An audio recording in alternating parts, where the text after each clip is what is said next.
is the publishing panel. I'm Danita Berg, and I'm going to moderate a bit, and I can also do the introductions. We met him earlier. This is Ryan Rivas. He is the publisher of Burrow Press here in Orlando. His writing has appeared in the Best American Non-Required Reading 2012, Literary Hub, Prick of the Spindle, Orlando Weekly, and elsewhere. Ooh, that's hard. Right over here is Racquel Henry. She's a writer and editor with an MFA from Farley Dickinson. She's a part-time English professor and owns the Writing Center. Right, Writers Atelier. Thank you. Which is in Winter Park. She co-founded the Black Fox Literary Magazine, where she still serves as an editor, and she writes literary, women's, and young adult fiction. Her stories have appeared in Blink Inc., The Rusty Nail, Freight Train Magazine, Zest Literary Journal, Lotus Eater Literary Magazine, and The Best of There Will Be Words, among others. This is Lisa Roney. She is a professor at UCF. She recently became editor of the Florida Review,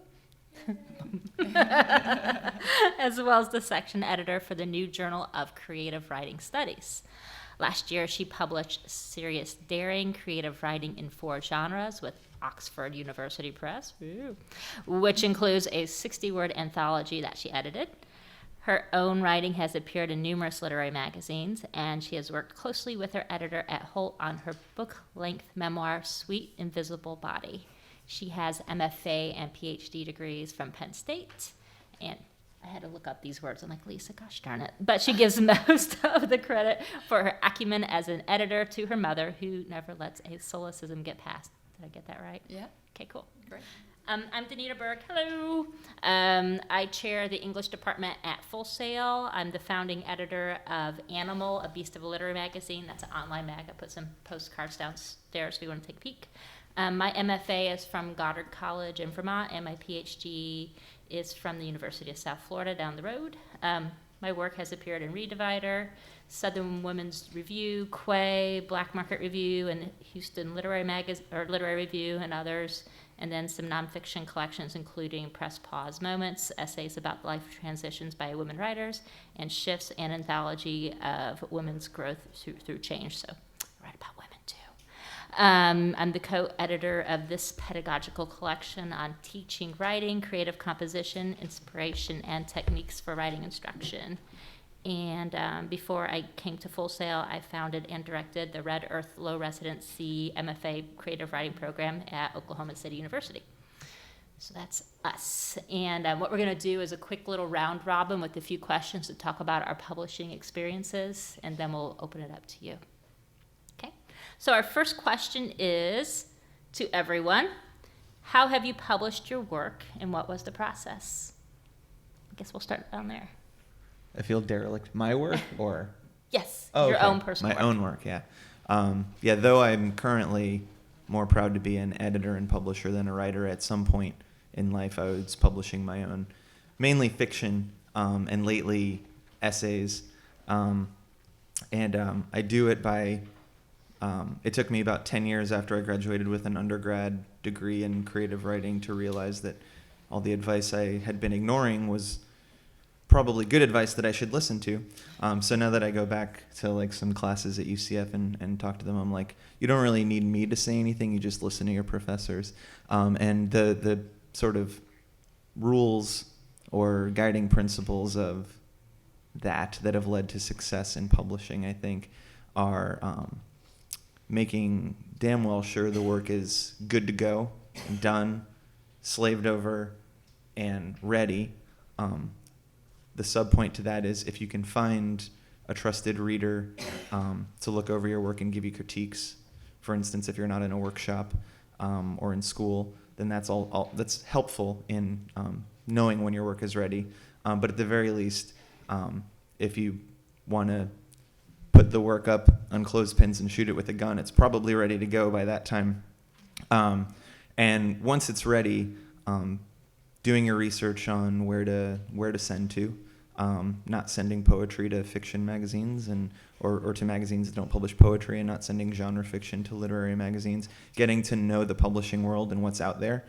So once you have that work, finding appropriate homes for it. Then being really persistent, sending it to as many places as possible, and awaiting the inevitable rejection, and which just happens constantly. It's just part of the game, and you'll hear people talk about that, and it really just takes some getting used to, which we'll probably get into the sort of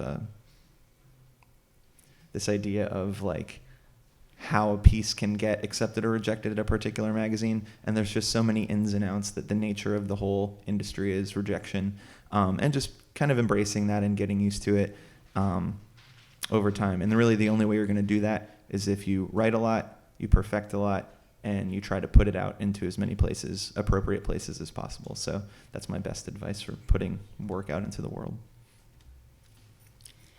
I'm going to apologize before because my voice is a little gone. So sorry if you can't hear me or anything like that, but I promise I'm not sick. Most of what I've published has been flash fiction, and I've published a couple of nonfiction pieces too recently. But for me, I've had a lot of rejection. So, and I like to tell this story a lot, but like for the flash fiction pieces I've done, they get rejected probably anywhere from 10 to 30 times. And sometimes that means you have to go back to the drawing board. There will be points where you feel like you need to, or where you feel like you don't want to submit it anymore. And that's okay too, because sometimes I put things away for an extended period of time, and then I revisit, I go back to it, and then I do it again. I revise, and then it gets picked up somewhere. So just, kind of going hand in hand with what Ryan said, it's very important to revise. And if you get a rejection, just keep sending it out.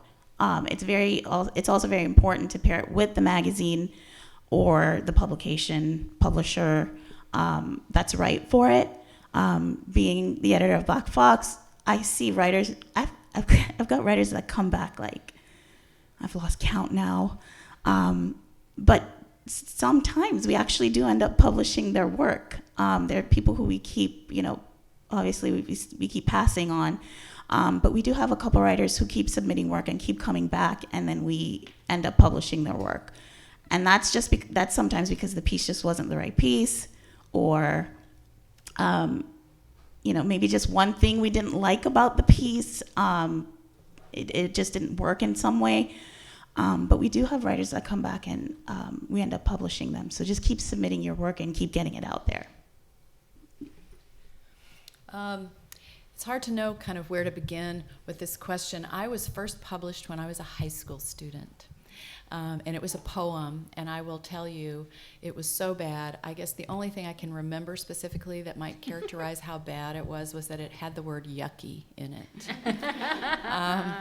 And I don't remember, I think the name of the journal was International Voices, and I don't think it exists anymore. I'm pretty sure it doesn't. But there are lots and lots of opportunities to publish, I think, and I've published in numerous journals, although not enough. I'm not your most productive kind of person in terms of getting work published. I spend a lot more time on my writing than I do on my publishing, so I can say, don't be like me in that regard. Send your work out a lot, as much as you have time to do that. But my story about that first poem is, boy, I kind of wish I had never published it, because it was work that wasn't ready, and that years down the road now I think, oh God, if anybody should ever find a copy of that, I would be so sorry. And it will be out there. So make sure that when you're submitting work, that it's work that you're really proud of and that you will be proud of in 5 or 10 or 15 years, because it doesn't go away once it's in print. If you're publishing with a very small, obscure journal, which many of us do, and there's no harm in that, it may not be easy to find, but paper rots really slowly, and the internet doesn't rot at all. Mm-hmm. And so somebody can always find something in the Wayback, even if it's been taken down.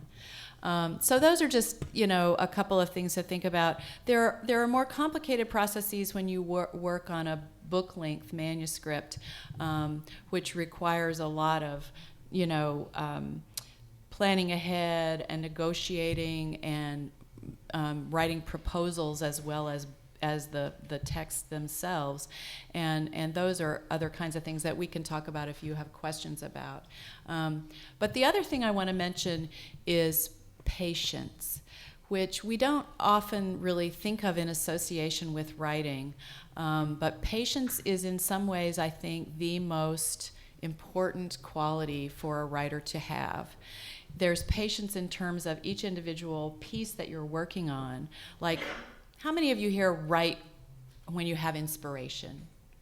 Like, you write, you're driven to write. You have emotions that have to come out, or things that have happened to you that you want to explore. And I think all of us are that way, but that's just the first piece of writing something for publication. And if you don't have the other piece, you ought to keep it in your journal or your private blog and not let the rest of us look at it.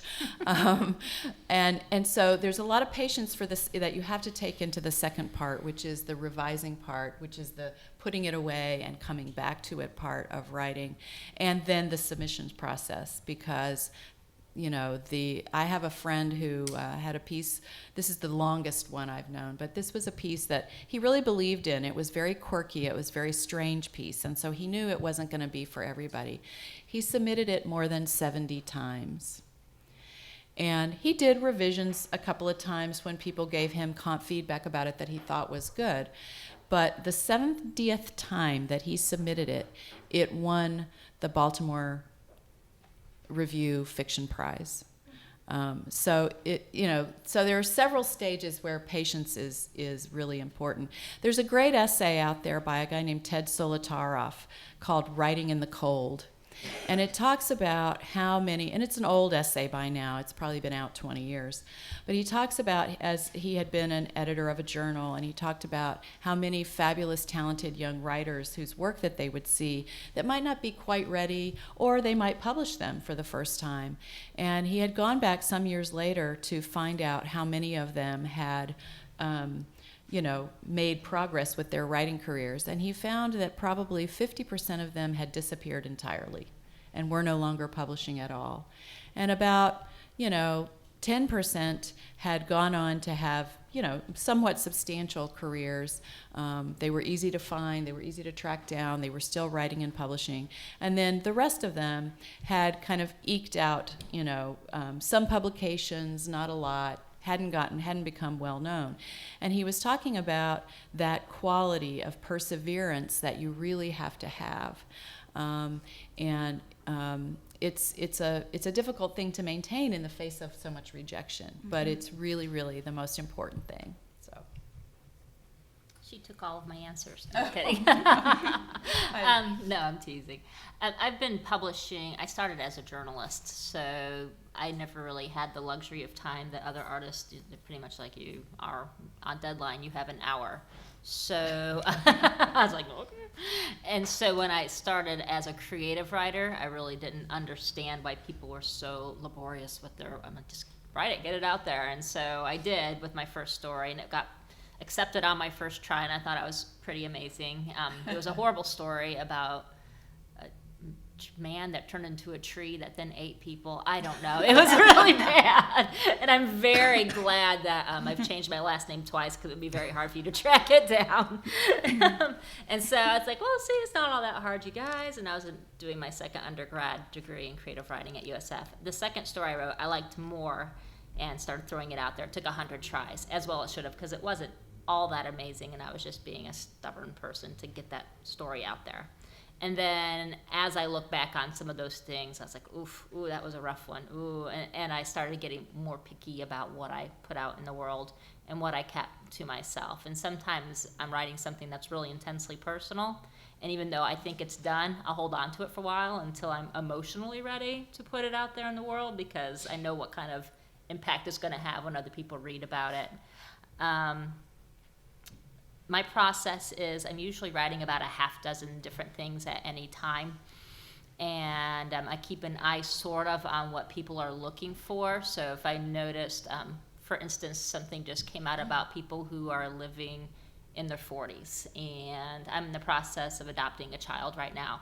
And it's kind of, like, oh, look, Instaparent. And that's something for me in my 40s. I'm like, that's kind of a 40s thing. And I've been writing about it for a while. I'm like, okay, so the deadline's in May. Let's wrap it up.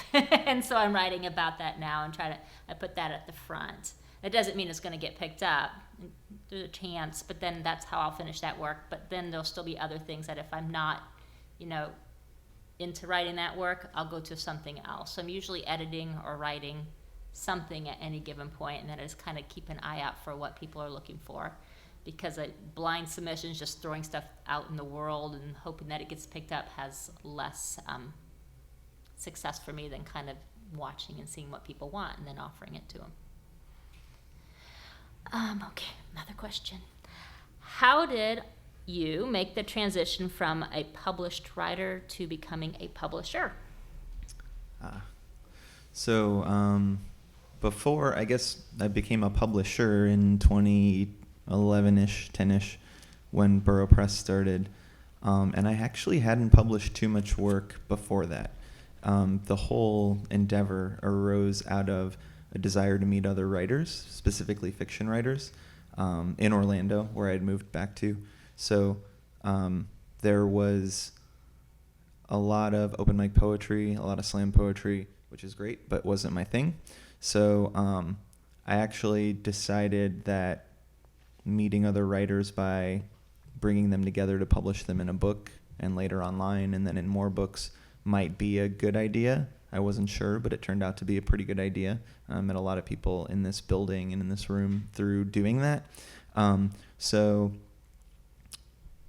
it was kind of a weird gamble, I guess. It wasn't totally intentional, and it wasn't meant to last this long, but it has. And in that process, I've actually kind of realized, especially after meeting so many talented writers and aspiring writers, that my path to becoming an editor is completely grounded in my path to becoming a better writer. And a lot of those skills are transferable. So whether you work in a writing group or have a writing group or in official workshops or programs, getting to know other people's work, that'll help you get to know your own work. And I kind of started to realize, I guess, after getting good feedback from the professors in my undergrad workshop saying like, oh, you give good feedback, I kind of maybe emboldened me to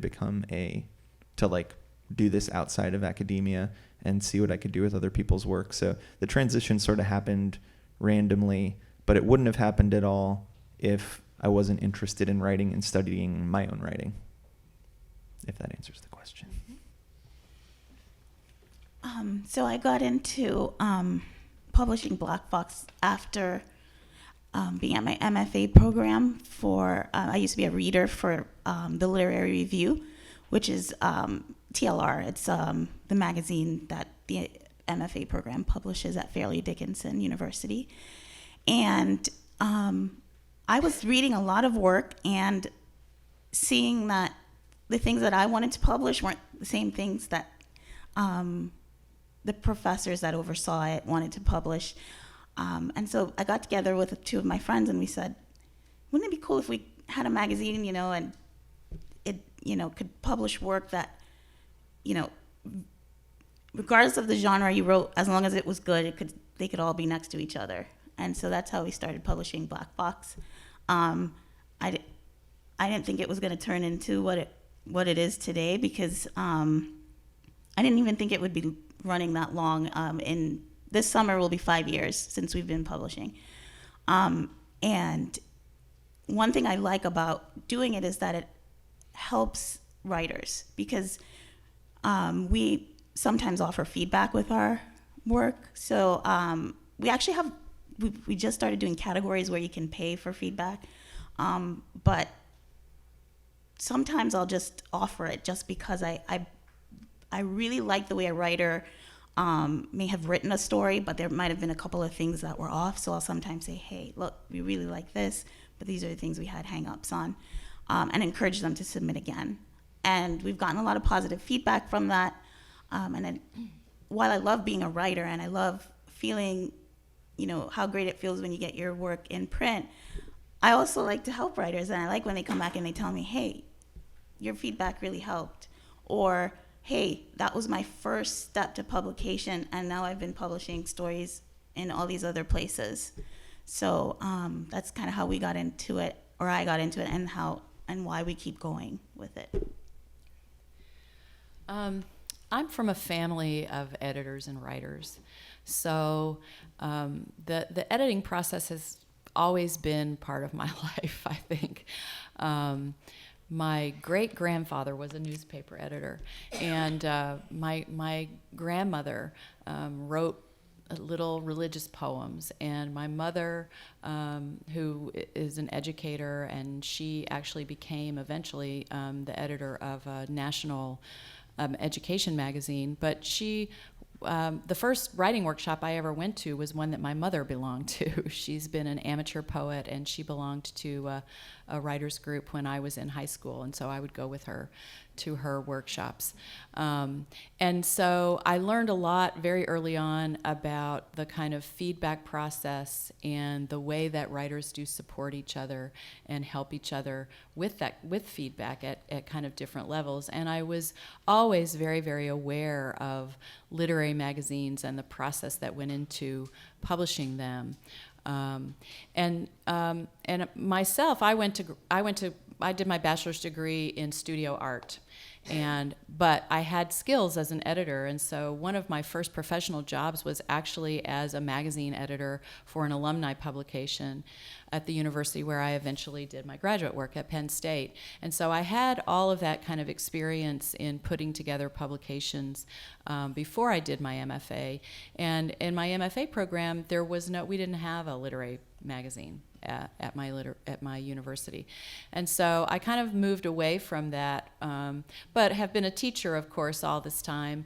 And recently at UCF, the editor of the Florida Review had enough, and so she also got a sabbatical this year, and so she was stepping down, and this opportunity came up to become the editor of the Florida Review. And so I was really excited to step into that role, and it's been a bit overwhelming. I've had a bit of an overwhelming year. There's been a lot to kind of rethink because university support for literary magazines has dwindled. Our support is very low right now, and so there are a lot of challenges. But it is still joyously wonderful. One of the first tasks I had to complete as editor was we have an annual competition, an annual contest. It's going on again now, so I encourage you to submit if you want. But we had all of the submissions from last year were waiting for us in August, and so we read a lot of contest submissions, and making that phone call to tell someone that they are going to be published or that they have actually won a prize is just a thrill. It's a great thrill. It's a great pleasure to do, and then within about a couple of weeks of becoming the editor and kind of getting into things, we came out with the issue that you can get a free copy of downstairs that I brought as your door prize today. But one of the things about it is that there are agents, literary agents that read literary magazines. And one of the first things that happened after that magazine came out was I got an email from this agent in New York City, and he said, it was from his assistant actually, and she said, Nat really loves this one piece, and he wants to contact the author about, the potential to represent him. And so I put them in contact. I don't know what has happened since then. That's been fairly recent, but that's an exciting thing. There are wonderful things about being an editor that are different from the wonderful things about being a writer. Sometimes it's difficult to balance the two. I haven't done a lot of writing this year, but they really do complement each other, and so if you can find a way to do them both, they're really fun to do together. Okay, thanks. And as far as me becoming a publisher, I'll just talk about my experience with Animal. I had two big ideas when I was finishing my graduate work at USF, and one was I noticed in my creative writing that I generally have a little animal pop up, and just because I like animals, I do rescue and stuff, and have lots of pets, and so I was looking kind of like nobody really focuses on that, so I think might be a little niche that we could look at. And then I also noticed when I was starting to publish, I asked my professors, how do I know who likes what? And they're like, well, you need to read all of the literary journals. And so I went to AWP, and like you, I came home with like 200 mag. I'm like, I can't read all of this. It's too much. And so I said, there's so much out there, how, it's hard to focus. It's hard to concentrate. And so I looked at One Story, if you're familiar with One Story, who just publishes one story a month, and like, okay, I can handle that. And so I like the idea of Animals. I like the idea of something that you could publish, as our art editor Amy says, who's right there, that you can read on your lunch hour, and you've done it. And so we do one story, one essay, one poem every month. That really allows us to showcase a writer. We're up to, I think we're in our fourth year. Well, I know we're in our fourth year because I started it. And we have about 5,000 subscribers and about 100 hits every day, which is weird because we only publish once a month. And I'm like, why are they coming back? Although I see what they Google when they're looking for animal stories, and I don't think we're what they're looking for, but that's okay. I was like, enjoy the poem. So that was kind of where I got into publishing after I finished my PhD, and I finished putting together the MFA program. This was something that had been in the back of my mind for a very long time, and I chose to go with online publishing because it's cheaper, and I'm poor. And also, it just seems to be getting a lot more attention, for better or for worse, than some of the print magazines. So that's how I got into publishing. Two more questions. Third one is, how do you select the works you publish now?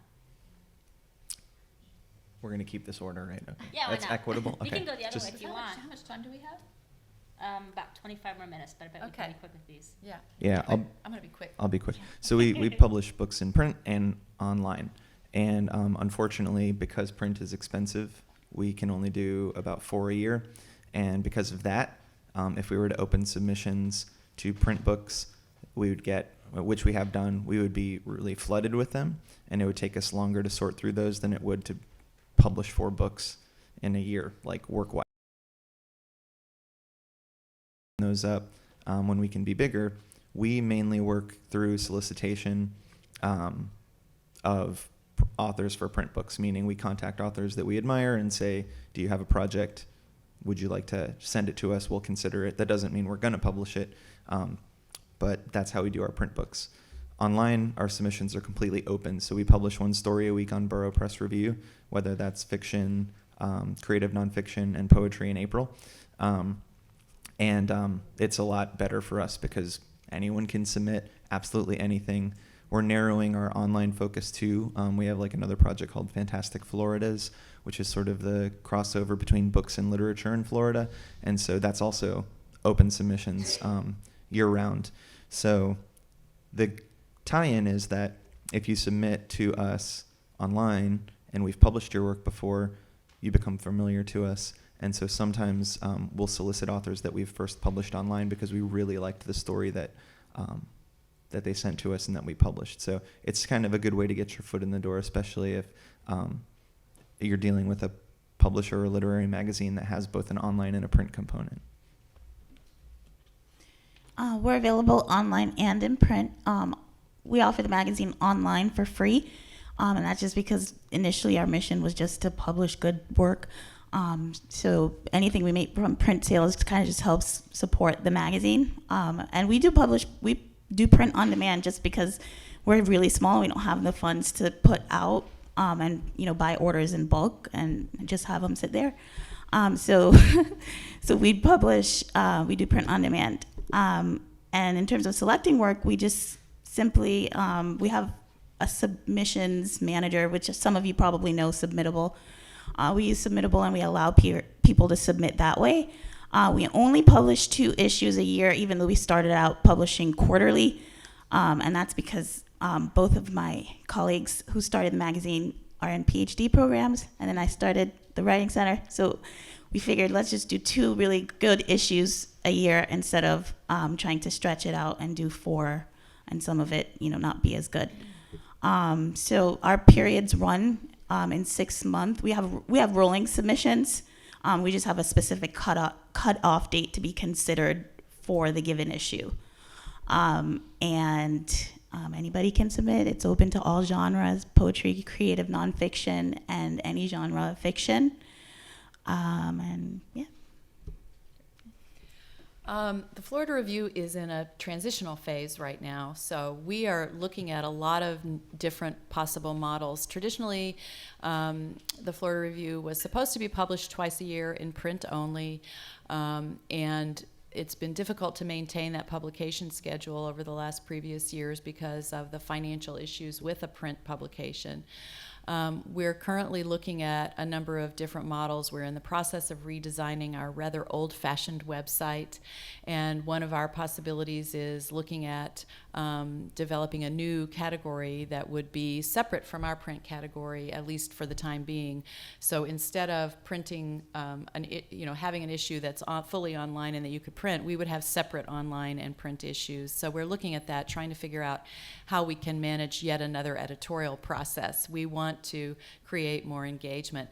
But one of the things to know, if you probably kind of glimpsed just listening to people talk, is that the behind-the-scenes work of editing a publication, I think whether it's doing books or a journal, whether online or in print, there's a lot of stuff that has to go on behind the scenes and that are real practical decisions that you have to make. And so sometimes, like this year, I've been very much in the weeds of all the practical decisions that have to be made.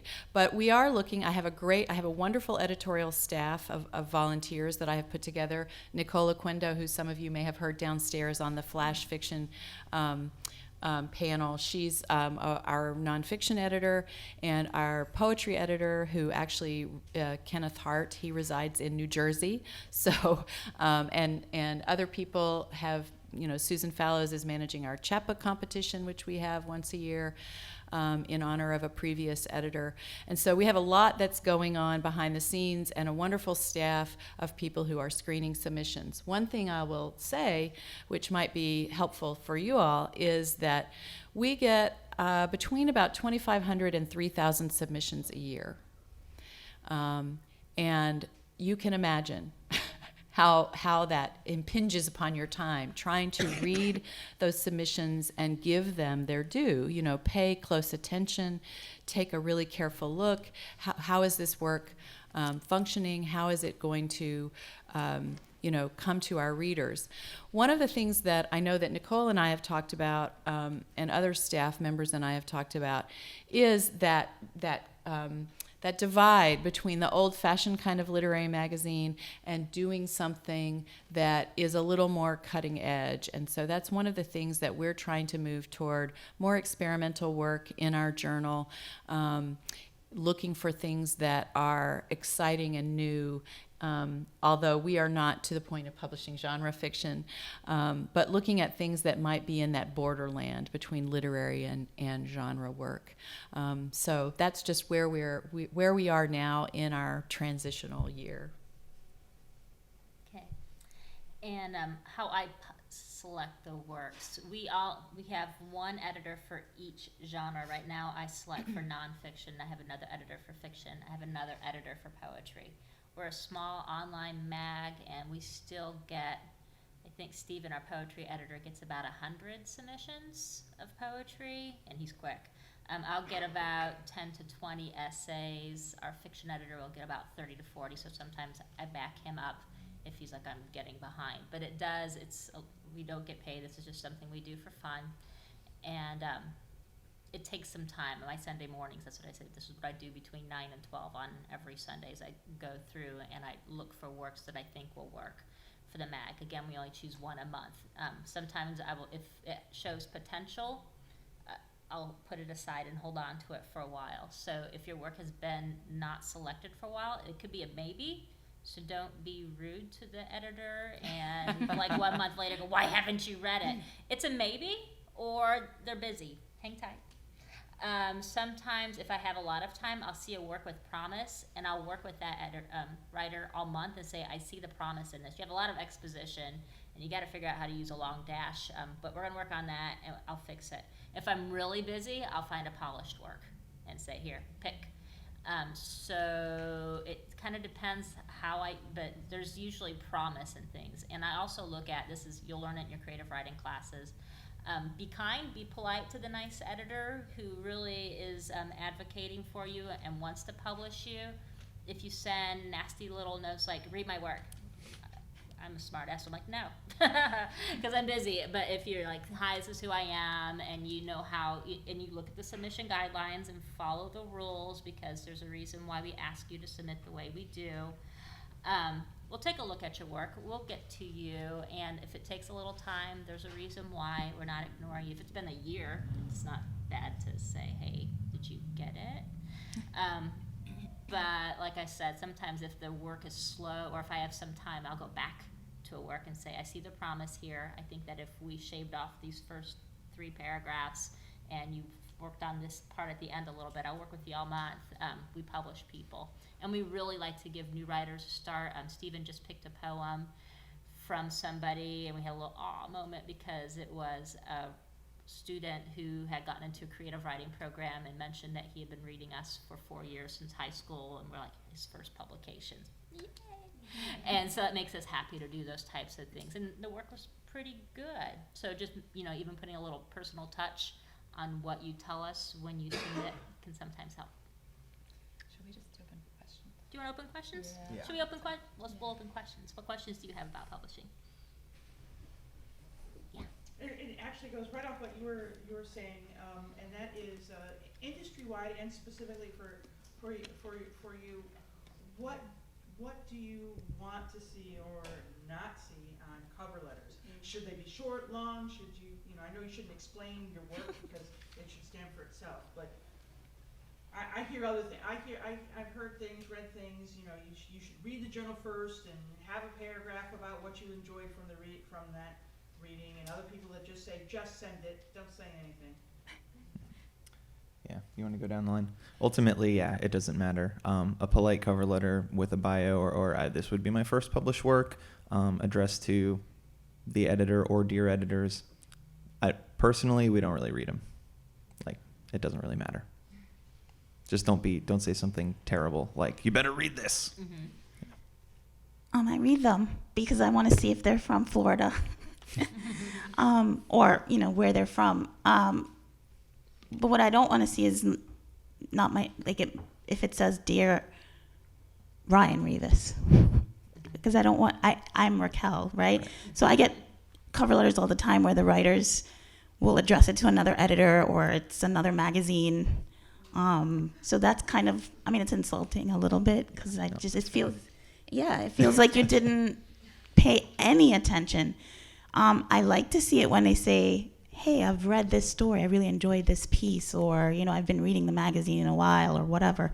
I like to see it, but it's not necessary because I'll pass on those sometimes too. So it doesn't have any impact necessarily on the work, but it is nice to see.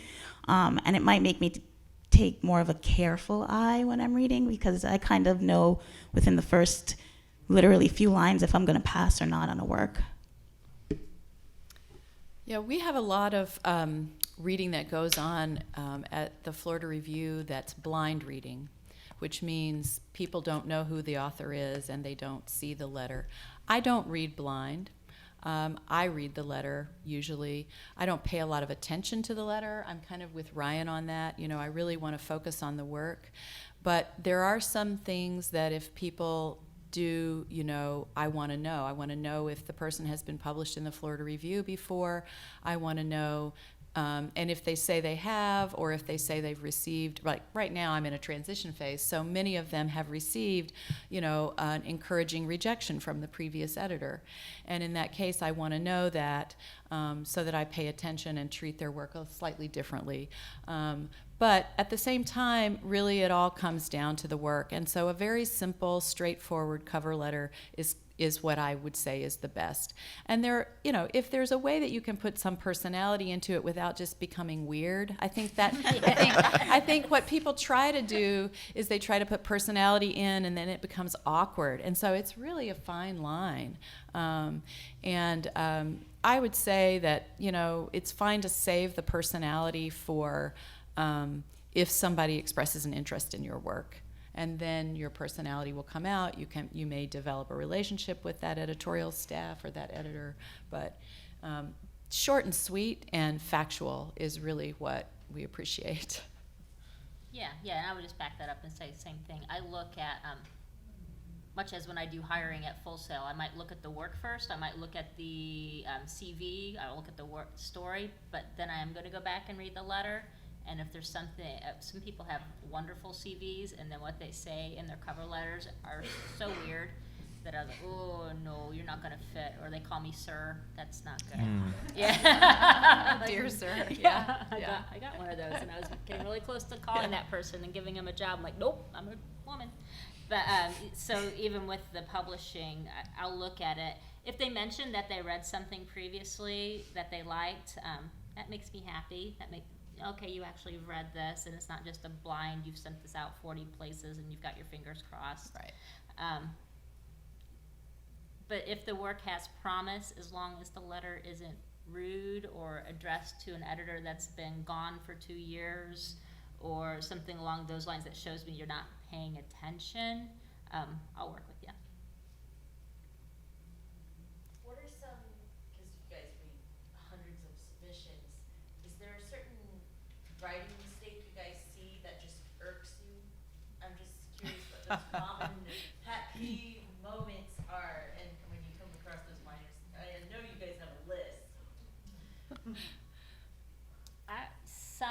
Just from an editing perspective, if it's a 20-page essay and it has long dash issues throughout, I know I'm the one that's going to have to go through and henpeck those. I don't want to. Or if they have like just issues that I know it's going to take me a really long time, that you should know how to do that, I'm probably not going to work with it. If it has a ton of exposition in it, you should know what creative writing is. That's not what we're looking for. So sometimes it depends on how many times you made the mistake and how long it's going to take me to fix it. Yeah, we all make mistakes. Yeah. You know, I've submitted work with typos. When I discover that there's a typo in my work, I'm like, well, I don't expect anybody to accept that work. Now, I mean, there may be exceptions. You know, you may find one typo or two typos in a piece a story that's otherwise absolutely fantastic. But one of the things that I can say that will force me, I'm not going to say allow me, but that forces me to quit reading something on the first or second page is if by the time I get to the bottom of the first or second page and there's so many errors in the writing, I'm not going to read further.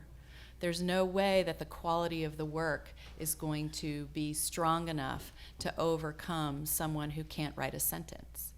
And so that is just a sheer hard fact. I tell my students this over and over and over, and I think they don't believe me, but I am like, this is the fastest way to get your work deep sixed.